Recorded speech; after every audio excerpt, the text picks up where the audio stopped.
رہی ہے، اگر وہ سور کا گوشت نہیں کھایا تو نہیں بچ سکتے، وہ مردار نہیں کھایا تو نہیں بچ سکتے۔ اسلام کہتا ہے اتنا کھا لو جتنے میں تمہاری جان بچ جائے۔ سود کھانا کوئی مجبوری نہیں، ہم نے مجبوری بنایا ہے۔ اور یاد رکھو، جب ایک مرتبہ آپ کے گھر میں سود کی لعنت آ گئی، پھر اس کی منحوسیت آپ کے گھر میں ایسی محسوس ہوگی، نہ گھر میں چین ہوگا نہ سکون ہوگا۔ کبھی ماں کی طبیعت خراب، کبھی بہو کی طبیعت خراب، کبھی بیٹے کی طبیعت خراب، کبھی گھر میں نفرت، کبھی گھر میں عداوت، کبھی گھر میں جھگڑا، کبھی گھر میں برکت کی کمی۔ ایک سود اور بیاج اپنے ساتھ ہزار قسم کی خرابیاں لاتا ہے۔ اسی لیے اللہ نے فرمایا یمحق اللہ الربا ویربی الصدقات، اللہ سود کو مٹاتا ہے اور صدقہ اور خیرات کو بڑھاتا ہے۔ ایک تو ہم سود کھا رہے ہیں، اوپر سے عورتوں کے ذریعے۔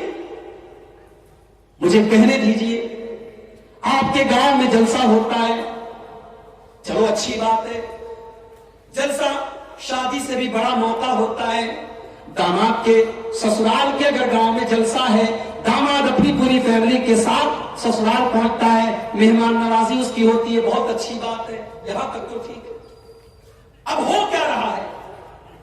ہو یہ رہا ہے کہ 20-20 سال کی لڑکیاں، 25-25 سال کی جوان لڑکیاں بہترین میک اپ کر کے، سج کر کے، سنور کر کے، خوبصورت رنگین چوڑیاں لگا کر کے، اور جویلری پہن کر کے، ایئر رنگ پہن کر کے، اور لپسٹک لگا کر کے، اور دنیا بھر کے میک اپ کے آئٹم پوچھ کر کے وہ بے پردہ جلسے میں چلی آ رہی ہیں۔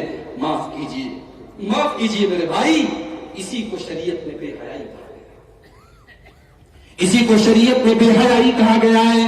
اور اگر شوہر کے سامنے اس کی بیوی بے پردہ ہو کر کے نکلتی ہے، اگر باپ کے سامنے اس کی بیٹی بے پردہ ہو کر کے نکلتی ہے، اگر بھائی کے سامنے اس کی بہن بے پردہ ہو کر کے نکلتی ہے، بھائی کو کوئی فرق نہیں پڑتا، شوہر کو کوئی فرق نہیں پڑتا، باپ کو کوئی فرق نہیں پڑتا،